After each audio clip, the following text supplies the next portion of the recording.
یہ کہانی 11 صدی کی اسلامی تاریخ کے ایک اہم مرکے جنگ ملاز کرد بیٹا اف کی ہے جو سنہ 1071 عیسوی میں لڑی گئی۔ یہ جنگ سلجوقی سلطان الپ ارسلان اور بازنطین بادشاہ رومانوس چہارم کے درمیان ہوئی اور یہ اسلامی فتوحات کی ایک عظیم کامیابی تھی جس نے تاریخ کا رخ بدل کر رکھ دیا۔ سلجوقی ترک اس وقت ایک طاقتور اسلامی سلطنت کے تحت منظم ہو چکے تھے۔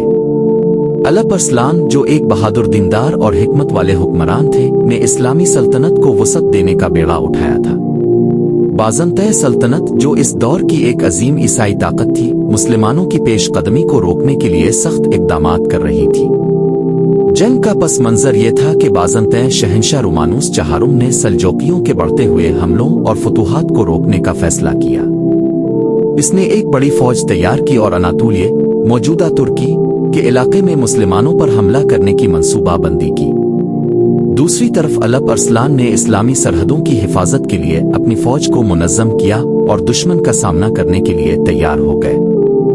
جب الپ ارسلان کو بازنطین فوج کے حملے کی خبر ملی تو انہوں نے اللہ پر بھروسہ کرتے ہوئے اپنی افواج کے ساتھ میدان جنگ کا رخ کیا۔ اس وقت الپ ارسلان کے پاس صرف 15,000 سے 20,000 فوجی تھے جبکہ بازنطین فوج تقریباً 1,00,000 سپاہیوں پر مشتمل تھی۔ لیکن الپ ارسلان کو یقین تھا کہ اللہ کی مدد ان کے ساتھ ہوگی اور ایمان و تقوی کی طاقت سے وہ فتح حاصل کریں گے۔ جنگ سے ایک دن پہلے الپ ارسلان نے اپنی فوج کے سامنے ایک ولولہ انگیز تقریر کی۔ انہوں نے کہا، اے مجاہدو، ہم اللہ کے راستے میں لڑنے آئے ہیں۔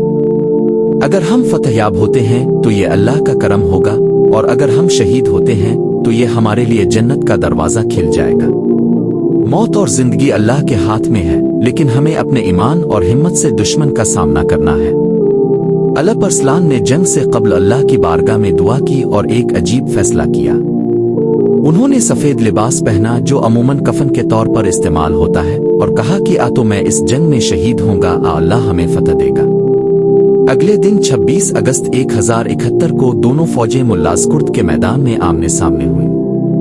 بازنطین فوج کی تعداد زیادہ تھی لیکن الپ ارسلان نے حکمت عملی سے کام لیتے ہوئے اپنے فوجیوں کو مختلف گروہوں میں تقسیم کیا اور دشمن کے ساتھ چالاکی سے جنگ کی۔ سلجوقی فوج نے دشمن پر ایسے حملے کیے کہ بازنطین فوج کی صفیں بکھرنے لگے۔ الپ ارسلان کی قیادت میں سلجوقیوں نے دشمن پر کئی اطراف سے حملے کیے اور بازنطین فوج کو سخت نقصان پہنچایا۔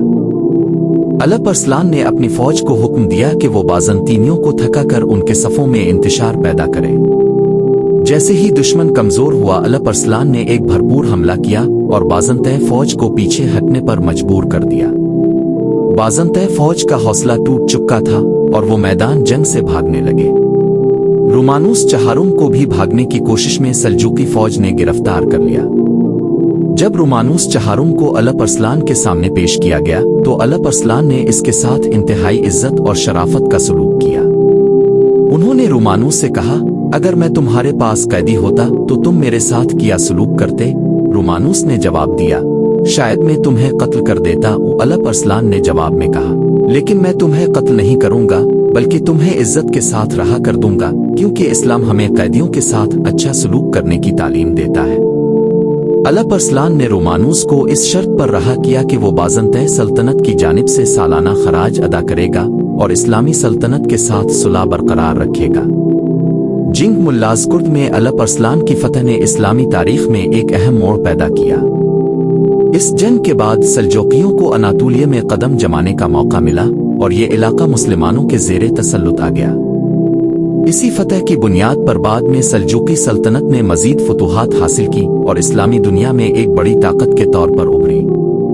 جنگ ملاز کرد کی فتح ہمیں یہ سبق دیتی ہے کہ ایمان، صبر، حکمت اور اللہ پر بھروسہ کامیابی کی کنجیاں ہیں۔ الپ ارسلان کی قیادت اور ان کی بہادری نے نہ صرف مسلمانوں کو فتح دلائی بلکہ دشمنوں کے دلوں میں بھی اسلامی عدل و انصاف کی مثال قائم کی۔ یہ جنگ اسلامی تاریخ میں ایک ایسی مثال ہے جو ہمیں یاد دلاتی ہے کہ جب مسلمان اللہ کے دین کی خاطر لڑتے ہیں تو اللہ کی مدد ان کے ساتھ ہوتی ہے، چاہے دشمن کتنی ہی بڑی طاقت کیوں نہ ہو۔ الپ ارسلان کا یہ کارنامہ آج بھی مسلمانوں کے دلوں میں زندہ ہے اور وہ ہمیں یہ سکھاتے ہیں کہ مشکلات کے باوجود اگر ایمان اور حکمت کے ساتھ قدم بڑھایا جائے تو اللہ کی مدد اور نصرت ضرور حاصل ہوتی ہے۔